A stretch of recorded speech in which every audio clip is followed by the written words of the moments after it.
తెలంగాణ భవన్లో హరీష్ రావు మాట్లాడుతున్నారు. ఇప్పుడు ఆ లైవ్ చూద్దాం. 50 కోట్ల మీదనే నీకు జీఎస్టీ కట్టాలి. ఇప్పుడు డీజిల్ కూడా కలిపితే ఏమవుతుంది? అది డబుల్ రేట్ అవుతుంది. 100 కోట్లు అవుతుంది 50 కోట్ల పని. ఇప్పుడు 100 కోట్ల మీద జీఎస్టీ కడితే సింగరేణి సంస్థకు నష్టం కదా. అంటే ఈ రకంగా సంస్థకు నష్టమైనా సరే మాకు కమిషన్లు పెరగాలి, మాకు కమిషన్లు వస్తే చాలు అని చెప్పి ఈ కొత్త డీజిల్ విధానాన్ని కూడా తీసుకొచ్చి ఇటు సంస్థకు నష్టం చేస్తున్నారు, మరోవైపు వీళ్ళు కమిషన్లు కొల్లగొడుతున్నటువంటి పరిస్థితి. ఇదంతా కూడా ఎవరి కన్సర్న్లో జరుగుతుంది? ముఖ్యమంత్రి గారి దగ్గరి సన్నిహితుడు, ఆయన సమీప బంధువు కనుసన్నల్లోనే ఇదంతా జరుగుతూ ఉంది. ఎవరికి టెండర్ రావాలన్నా, ఎవరికి సైట్ విజిట్ సర్టిఫికెట్ రావాలన్నా ఆయన ఆజ్ఞ లేదే సర్టిఫికెట్ రాదు, టెండర్ దక్కదు. ఒక రింగ్ లీడర్, ఒక గ్యాంగ్ లీడర్ని పెట్టినారు. ఒక్కొక్క దానికి ఒక గ్యాంగ్ లీడర్. సింగరేణికి కూడా ఒక గ్యాంగ్ లీడర్ని పెట్టి ఇలా ఆయన కనుసన్నల్లో ఇక్కడ సైట్ విజిట్ సర్టిఫికెట్లు, టెండర్లు దక్కించుకునేటువంటి విధానాన్ని ఇలా ఈ ప్రభుత్వం, రేవంత్ రెడ్డి ప్రభుత్వం తీసుకొచ్చింది. ఇలా నేను ఒకటి అడుగుతా ఉన్నా, చీటికి మాటికి సిట్ అంటున్నావు కదా, చీటికి మాటికి ఎంక్వైరీలు అంటున్నావు కదా, నేను ఇంత ఓపెన్గా ఫ్యాక్ట్స్ బయట పెడుతున్నా. నీకు నిజాయితీ ఉంటే, దమ్ము ఉంటే దీన్ని సిబిఐ విచారణకు ఆదేశించు. అన్ని సాక్ష్యాలతో సహా నేను సిబిఐకి అందించడానికి సిద్ధంగా ఉన్నా. ఇప్పుడు కిషన్ రెడ్డి గారు కోల్ ఇండియా మినిస్టర్. ఇలా కేంద్ర ప్రభుత్వంకు సింగరేణిలో 49% వాటా ఉంది. కిషన్ రెడ్డి గారు ఇవాళ రేవంత్ రెడ్డితో బీజేపీకి అక్రమ సంబంధం లేకపోతే, రేవంత్ రెడ్డి బీజేపీల మధ్య చీకటి ఒప్పందం లేకపోతే వెంటనే దీని మీద సిబిఐ విచారణకు ఆదేశించాలని నేను బీజేపీ పార్టీని, కిషన్ రెడ్డి గారిని నేను డిమాండ్ చేస్తూ ఉన్నా. మీరు కుమ్మక్కు కాకపోతే ఆదేశించండి, మీరు సిబిఐ విచారణకు ఆదేశించండి. నా దగ్గర ఉన్న అన్ని ఆధారాలు తెచ్చి నేను సిబిఐకి ఇవ్వడానికి సిద్ధంగా ఉన్నా. నేను చెప్పిన ప్రతి విషయం మీద కూడా నా దగ్గర ఆధారం ఉంది. అందుకే ఇవాళ మీరు ఇంకోటి గమనిస్తే 2 సంవత్సరాల నుంచి సింగరేణికి ఒక పర్మనెంట్ సిఎండి లేడు. వీళ్ళ అడుగులకు మడుగులొత్తే విధంగా, వీళ్ళ అరాచకాలను చేసుకునే విధంగా ఇన్ఛార్జ్ ఎండీలను పెట్టి అడ్డగోలు వ్యవహారాలు ఇవాళ సింగరేణిలో నడిపిస్తూ ఉన్నారు. జనరల్గా సింగరేణికి ఒక సీనియర్ మోస్ట్ ఐఏఎస్ అధికారిని, ఒక స్పెషల్ చీఫ్ సెక్రటరీ ర్యాంక్, ఒక ప్రిన్సిపల్ సెక్రటరీ ర్యాంక్లో ఉండే సీనియర్ అధికారులను సింగరేణి సీఎండీగా పెడుతూ ఉంటారు. కానీ ఈ ప్రభుత్వం వచ్చిన 2 ఏళ్ల నుంచి సింగరేణికి రెగ్యులర్ సీఎండీఏ లేడు, ఒక రెగ్యులర్ జేఎండీ లేడు, రెగ్యులర్ డైరెక్టర్లు లేరు. ఇన్ఛార్జీలను పెట్టి ఈ అడ్డగోలు వ్యవహారాలకు తెరలేపినారు. తమ యొక్క అడ్డగోలు వ్యవహారాలు, తమ పర్సంటేజీలు, తమ చీకటి ఒప్పందాలు, కాంట్రాక్టర్లు దక్కించుకోవడానికి వీళ్ళు ఇన్ఛార్జీల పాలన కొనసాగిస్తూ ఇదంతా కూడా చేస్తూ ఉన్నారు. ఎందుకు లేరని నేను అడుగుతా ఉన్నా. నేను భట్టి గారిని అడుగుతా ఉన్నా, భట్టి గారు ఈ సైట్ విజిట్ సర్టిఫికెట్ మీరు లేదని చెప్పి 9E బ్లాక్ను రద్దు చేసినారు కదా, మరి సైట్ విజిట్ సర్టిఫికెట్ పేరు మీద జరిగిన అన్ని టెండర్లు రద్దు చేయాలని చెప్పి నేను డిమాండ్ చేస్తూ ఉన్నా. దీని మీద వెంటనే సిబిఐ విచారణ ఆదేశించాలని నేను డిమాండ్ చేస్తూ ఉన్నా. ఈ సైట్ విజిట్ సర్టిఫికేట్ విధానాన్ని సింగరేణిలో శాశ్వతంగా రద్దు చేయాలని చెప్పి నేను డిమాండ్ చేస్తూ ఉన్నా. ఈ డీజిల్ విధానం తెచ్చి కమిషన్లు కొల్లగొట్టే ఈ కొత్త విధానాన్ని రద్దు చేయాలని మేము డిమాండ్ చేస్తూ ఉన్నాం. సింగరేణికి ఒక నిజాయితీ కలిగిన ఒక ఉన్నత అధికారిని సీఎండీగా శాశ్వత ప్రాతిపదికన నియమించాలని చెప్పి కూడా ఈరోజు మేము డిమాండ్ చేస్తూ ఉన్నాం. మరి అదేవిధంగా నేను గతంలో కూడా ఒకసారి చెప్పిన, ఈ సింగరేణి సంగతి ఏమో ఇట్లా ఉన్నది. గతంలో ఈ క్యాబినెట్ ఒక దండుపాలెం మూట అని చెప్పి నేను ఆరోపిస్తే నా మీద ఈ మంత్రులంతా కూడా విరుచుకపడ్డారు నా మీద. ఇప్పుడు నేను అడుగుతున్నా, మీ దండుపాలెం మూట కాకపోతే ఏంది? మీరే బయటపడుతున్నారు కదా, తన్నుక సస్తున్నారు కదా. ఇప్పుడు ఈ 9E బ్లాక్ టెండర్లలో ముఖ్యమంత్రి వర్సెస్ భట్టి గారు వర్సెస్ కోమటిరెడ్డి కదా, ముగ్గురు దండుకుంటేనే కదా ఇదంతా విషయం బయటకు వచ్చింది. ఇలా బొగ్గు టెండర్లలో, సింగరేణి టెండర్లలో రేవంత్ రెడ్డి గారు వర్సెస్ భట్టి గారు వర్సెస్ కోమటిరెడ్డి గారు. నాకు దక్కాలంటే నాకు దక్కాలి, నా మనుషులకు దక్కాలంటే నా మనుషులకు దక్కాలని ముగ్గురు మధ్య వాటాల పంచాయతీ కాకపోతే ఏంది ఇది? పాపం మధ్యలో ఐఏఎస్ అధికారులు, జర్నలిస్టులు బలిపశువులు అయిపోయినారు. మీ వాటాల పంచాయతీకి, మీ టెండర్ల పంచాయతీకి, మీ కాంట్రాక్టర్ల పంచాయతీకి ఐఏఎస్ అధికారులను ఎందుకు బలి చేస్తున్నారు? జర్నలిస్టులను ఎందుకు బలి చేస్తున్నారు? మీరు తన్నుక సచ్చింది నిజం, వాటాల కోసం కొట్టుకున్నది నిజం, నాకంటే నాకు టెండర్ అని చెప్పి తన్నుకున్నది నిజం. దీంట్లో జర్నలిస్టులు ఏం పాపం చేసిండ్రు? ఇది ముగ్గురు అనుకున్నారు. గతంలో మీరు చూశారు డెక్కన్ సిమెంట్స్ యజమానిని ముఖ్యమంత్రి గారి ఇంటికి ఎదురుగా గెస్ట్ హౌస్లో తుపాకీ పెట్టి వసూలు చేసిండ్రు అని స్వయంగా కేబినెట్ మంత్రి గారి కుమార్తె చెప్పారు. అది ఎవరు చేసిండ్రు? ముఖ్యమంత్రి గారికి అత్యంత సన్నిహితుడు రోహిన్ రెడ్డి గారు చేసిండ్రు అని చెప్పి మంత్రి గారి కుమార్తె చెప్పింది. అంటే మీరు అక్కడేం జరిగింది? ముఖ్యమంత్రి వర్సెస్ కొండా సురేఖ గారు. ఏం పంచాయతీ? వ్యాపారవేత్తల దగ్గర తుపాకులు పెట్టి బెదిరించిన వసూలు చేసిన డబ్బుల్లో వాటా పంచాయతీ. అక్కడేమో డెక్కన్ సిమెంట్స్ యాజమాని ఇచ్చిన డబ్బుల్లో వాటాల పంచాయతీతోని ముఖ్యమంత్రికి దేవాదాయ శాఖ అటవీ శాఖ మంత్రి మధ్యలో పంచాయతీ చూశాం. మరో పంచాయతీ టెండర్ల పంచాయతీ. సమ్మక్క సారక్క మేడారం టెండర్లలో దేవాదాయ శాఖ టెండర్లు పిలిచి టెండర్లు ఫైనల్ చేస్తే తనకు దక్కలేదని, పొంగులేటి గారి కంపెనీకి దక్కలేదని టెండర్లే రద్దు చేసి దేవాదాయ శాఖ నుంచి ఆ టెండర్ల విధానాన్ని R&B శాఖకు బదిలీ చేసి టెండర్లు దక్కించుకున్నది పొంగులేటి గారి కంపెనీ కాదా? అంటే సమ్మక్క సారక్క టెండర్ల విషయంలో దేవాదాయ శాఖ మంత్రి సురేఖ గారు, పొంగులేటి శ్రీనివాసరెడ్డి గారు ఇద్దరి మధ్యలో వైరం మనం ఓపెన్గా వాటాల కోసం కాంట్రాక్టర్ల కోసం పోరాడుకున్నది మనం చూడలేదా? దేవాదాయ శాఖ టెండర్లు పిలిచింది నిజం, టెండర్లు వేరే కాంట్రాక్టర్కు దక్కింది నిజం, తనకు దక్కలేదని ఆ టెండర్లు రద్దు చేసింది నిజం, దేవాదాయ శాఖ నుంచి R&B శాఖకు టెండర్లు పిలిచే అవకాశం ఇచ్చింది నిజం, ఆ టెండర్ పొంగులేటి కంపెనీ దక్కించుకున్నది నిజం. ఇంత ఓపెన్గా కాంట్రాక్టర్ల కోసం ఇద్దరు మంత్రుల మధ్య తగువు చూశాం. ఆ తర్వాత ముఖ్యమంత్రి గారు వర్సెస్ జూపల్లి గారు.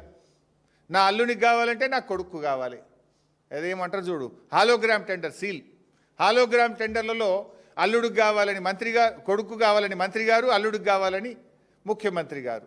ఇద్దరి మధ్య పంచాయతీ ఎక్కడికి పోయింది? పాపం ఒక నిజాయితీ గల అధికారి, ఒక IAS అధికారి బలైపోయిన పరిస్థితి. ముఖ్యమంత్రి గారు వర్సెస్ ఎక్సైజ్ మంత్రి గారు, హాలోగ్రామ్ టెండర్ల పంచాయతీ. మొన్న చూసినాం, కోమటిరెడ్డి గారిది కూడా చూసినాం. అరే నేను అసెంబ్లీలోనే చెప్పినా, ఇక ఒక్క సినిమాకు కూడా అనుమతి ఇచ్చేదే లేదు, ప్రివ్యూ షో లేదు, రేట్లు పెంచేది లేదు, నేను సంతకం పెట్టకుండానే జీవోలు వస్తున్నాయని ఆయనే బహిరంగంగా చెప్పిండు. వీడియోలు మనందరం చూసినాం. అంటే సినిమాలకు ప్రివ్యూ షోలు రేట్లు పెంచుకునే దాంట్లో వాటాల పంచాయతీ. ముఖ్యమంత్రి వర్సెస్ కోమటిరెడ్డి గారు. ఇది నేను చెప్పలే, కోమటిరెడ్డి గారే చెప్పిండ్రు. ఏం జరుగుతుంది రాష్ట్రంలో? ప్రజలు గమనిస్తున్నారని. టెండర్ల పంచాయతీ, వాటాల పంచాయతీ, కమిషన్ల పంచాయతీ, బెదిరించి సంపాదించుకున్న డబ్బులు పంచుకోవడంలో పంచాయతీ. What's happening in the state? ప్రజలు మీరు ఇచ్చిన 6 గ్యారెంటీలు చూసి కదా మిమ్మల్ని గెలిపించింది. 6 గ్యారెంటీలు అటకెక్కినాయి, వాటాల పంచాయతీలు ముందుకు వచ్చినాయి. వాటాల కోసం తనఖా చేస్తున్నారు మీరంతా. అరే మొన్న చూసినాం కదా, ఆయన పేరేంది, మన AICC నాయకులు సంపత్ కుమార్ గారు డైరెక్ట్ కాంట్రాక్టర్నే బెదిరించేసిండు. 8 కోట్లు ఇస్తావా అని పేపర్లలో చదివినాం మనం. 8 కోట్లు ఇచ్చేదాకా కాదు అని వాళ్ళను కొట్టుడు, బండ్లు గుంజుకునుడు. కాంట్రాక్టరే స్వయంగా పోలీస్ డిపార్ట్మెంట్కు కంప్లైంట్ ఇచ్చిండు కదా. ఏది యాక్షన్? ఏది సిట్? ఏది? మా జర్నలిస్టులను వేధించడానికి సిట్టు, ప్రతిపక్ష పార్టీ BRSను వేధించడానికి సిట్ల మీద సిట్లు, కమిషన్ల మీద కమిషన్లు. మరి వీటి మీద సిట్లేవి, కమిషన్లేవి? నేను అడుగుతున్న, కాకీ బుక్ అందరికీ సమానమే అని నీతులు చెప్పే DGP శోధర్ రెడ్డి గారు, మీ కాకీ బుక్ కాకెత్తుకపోయిందా? ఎక్కడ పోయింది? కాంట్రాక్టర్ డైరెక్ట్గా పోలీస్ స్టేషన్లో కంప్లైంట్ ఇస్తే ఇప్పటికి ఎందుకు అరెస్ట్లు అయితే లేవు? ఏమైంది కాకీ బుక్కు? సజ్జనార్ బాగా మాట్లాడినావు కదా, మొన్న జర్నలిస్టులను బెదిరించినావు కదా. ఎమర్జెన్సీ ఉంటే మీరు ఇక్కడ ఉంటారా, నేను మీతో మాట్లాడతానా, మీరంతా జైల్లో ఉంటారని జర్నలిస్టులనే బెదిరించే ధోరణితో మాట్లాడినావు కదా. ఏమైంది నీ రూల్ బుక్కు? సజ్జనార్, నీకు ఇవేం కనబడతలేవా? నేను అడుగుతా ఉన్నా. ఇది ఒక దండుపాలెం ముఠా తయారైపోయింది. రాష్ట్రం పరువు తీస్తూ ఉన్నారు మీరు. Telangana the best state in the country అని కేసీఆర్ గారు చూపించారు. పెట్టుబడులకు స్వర్గధామంగా కేసీఆర్ గారు చూపించారు. అద్భుతమైన పురోగతి సాధించింది తెలంగాణ రాష్ట్రం కేసీఆర్ గారి నాయకత్వంలో. మీరు వచ్చిన తర్వాత వాటాల పంచాయతీలు, కాంట్రాక్టుల పంచాయతీలు, బెదిరింపులు, భూ కబ్జాలు, దీంట్లో మీరు ప్రగతి సాధిస్తూ ఉన్నారు. ప్రజలు అన్నీ గమనిస్తున్నారు. ఇంకో మాట వచ్చింది మొన్న మీడియాలో, రేవంత్ రెడ్డి తెలియకుండానే సిట్టేసిండ్రు అంటే. రేవంత్ రెడ్డే హోమ్ మినిస్టరు, రేవంత్ రెడ్డే ముఖ్యమంత్రి. రేవంత్ రెడ్డి తెలియకుండా సిట్టు పడుతుందా? ఎట్లొచ్చింది ఆ సిట్టు? ఒకవేళ రేవంత్ రెడ్డి తెలియకుండా సిట్టే వస్తే ముఖ్యమంత్రిగా యు ఆర్ ఫెయిల్. ముఖ్యమంత్రిగా నువ్వు ఫెయిల్. నీకు పాలన మీద పట్టు లేదు, నీకు పరిపాలన మీద పట్టు తప్పింది. నువ్వు ముఖ్యమంత్రిగా పనికిరావు ఆ కుర్చీకి. నీకు తెలియకుండా సిట్ వచ్చింది నిజమే అయితే నువ్వు ముఖ్యమంత్రిగా ఆ కుర్చీకి పనికిరావు. You are failed to administer the state. మీరేమన్నా సర్కార్ నడుపుతున్నారా, సర్కస్ నడుపుతున్నారా? ముఖ్యమంత్రి తెలియకుండానే సిట్ వస్తుందా?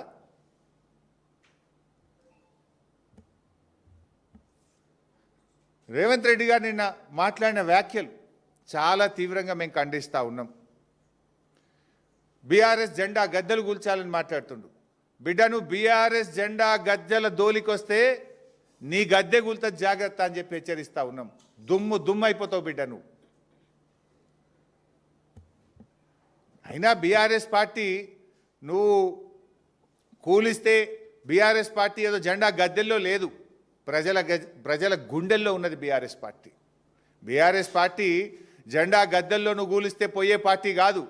తెలంగాణ ప్రజల గుండెల్లో పుట్టిన పార్టీ బీఆర్ఎస్ పార్టీ, ప్రజల హృదయాల్లో ఉన్నటువంటి పార్టీ బీఆర్ఎస్ పార్టీ.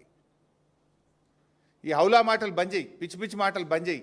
6 గ్యారంటీల మీద దృష్టి పెట్టు. నిన్న క్యాబినెట్ మీటింగ్ జరిగింది. రాష్ట్రంలో రైతులు ఆశగా ఎదురు చూసినారు. సంక్రాంతికే నువ్వు రైతు బంధు ఇస్తామని ఎదురు చూశారు యాసంగి పంటకు. సరే, సంక్రాంతికి ఇయ్యలేదు, నిన్న క్యాబినెట్ మీటింగ్లోనైనా రైతు బంధు ఇస్తావేమోనని ఎదురు చూసిన రైతులకు నిరాశ మిగిలింది. అరేగా ఎరువుల కొరత ఉంది, దాని మీద ఏమైనా క్యాబినెట్ మాట్లాడుతుందేమో అనుకున్నాం. రైతు బంధు గురించి ఒక ప్రకటన వస్తుందని ఎంతో ఆశగా ఎదురు చూశారు రైతులు.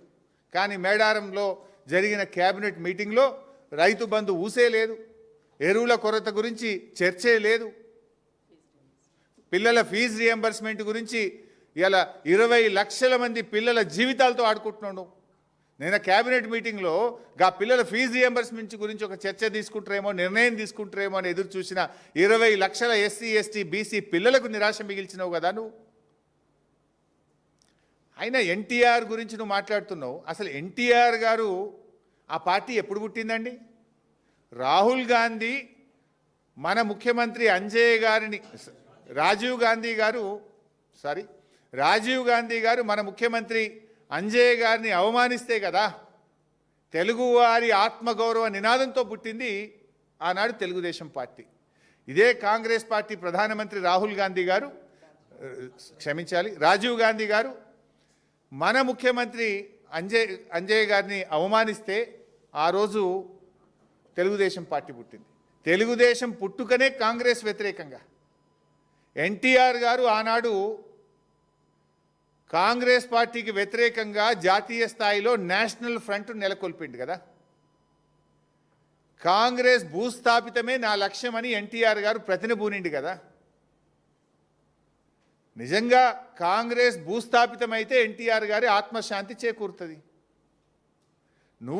నీకు అంత ప్రేమ ఉంటే పోయి తెలుగుదేశంలో ఉండే నువ్వు ఎందుకు కాంగ్రెస్లోకి వచ్చినావు? నువ్వు ద్రోహివి నిజంగా చెప్పాలంటే. ఇవాళ తెలుగుదేశం నుంచి బయటకు వచ్చి నువ్వు ద్రోహం చేసినావు తెలుగుదేశానికి. ఇవాళ నువ్వు ఎన్టీఆర్ గురించి మాట్లాడే అర్హత ఉందా? ఎన్టీఆర్ జీవితం అంతా కాంగ్రెస్ వ్యతిరేకంగా పోరాడిండు. గల్లీ నుంచి ఢిల్లీ దాకా కాంగ్రెస్ వ్యతిరేకంగా పోరాడిండు. ఆ ఎన్టీఆర్ గారు ఎప్పుడు ఆత్మశాంతి చేకూరుతుందంటే కాంగ్రెస్ ఈ రాష్ట్రంలో భూస్థాపితమైతే ఎన్టీఆర్ గారి మనశ్శాంతి జరుగుతుంది. సో ఇప్పటికైనా నువ్వు ఏది పడుతుంది, ఎక్కడ పోతే ఏ రోడ్డు కాడ ఖమ్మంలో పోతే ఏదో 4 ఓట్లు వస్తాయని చెప్పి తెలుగుదేశం జెండాలతో నువ్వు మీటింగ్లో మాట్లాడుతున్నావు. ఇలా అసలు నువ్వు ఉన్నది కాంగ్రెస్లా, తెలుగుదేశం ఎవరితో ఉన్నది? ఈరోజు కేంద్రంలో బీజేపీ ప్రభుత్వంతో ఉన్నది తెలుగుదేశం పార్టీ. మరి కాంగ్రెస్ దేశం మొత్తం బీజేపీ వ్యతిరేకంగా పోరాడుతుంది. నువ్వు ఎవరితో కలిసి పనిచేస్తున్నావు? BJP TDP is one. ఇలా కేంద్రంలో అధికారం పంచుకుంటున్నారు, రాష్ట్రంలో బీజేపీ టీడీపీ అధికారం పంచుకుంటున్నారు. ఆ టీడీపీతో నువ్వు అంటగాగడం అంటే బీజేపీతో అంటగాగడమే కదా, బీజేపీతో నువ్వు సంబంధం పెట్టుకోవడమే కదా. అంటే నువ్వు ఏ రకంగా మాట్లాడుతున్నావు? అసలు నువ్వు తెలుగుదేశంను పోరాడిందే కాంగ్రెస్ వ్యతిరేకంగా. ఆ తెలుగుదేశం గురించి మాట్లాడుతావు. ఆ తెలుగుదేశం ఈరోజు బీజేపీతో అంటగాగుతున్నది. మరి ఆ బీజేపీతో నువ్వు ఇలా అక్రమ సంబంధం పెట్టుకునే విధంగా అక్రమంగా అన్యాయంగా నువ్వు మాట్లాడుతున్నటువంటి పరిస్థితి. ఇలా సిచ్యువేషన్ ఎట్లయిపోయిందంటే రాష్ట్రంలో ఈ అవుట్సోర్సింగ్ కాంగ్రెస్ అవుట్సోర్సింగ్ సీఎంకు అసలైన కాంగ్రెస్ వాదుల మధ్య ఇలా పచ్చగడ్డి వేస్తే బగ్గుమనేటువంటి పరిస్థితి ఏర్పడ్డది. పాలించమని ప్రజలు అవకాశం ఇస్తే దోపిడీ సొమ్ము కోసం ఇవాళ కొట్టుకుంటా ఉన్నారు. ఇవాళ ప్రజలను, ఈ రాష్ట్రాన్ని, పాలనను గాలికి వదిలేసినటువంటి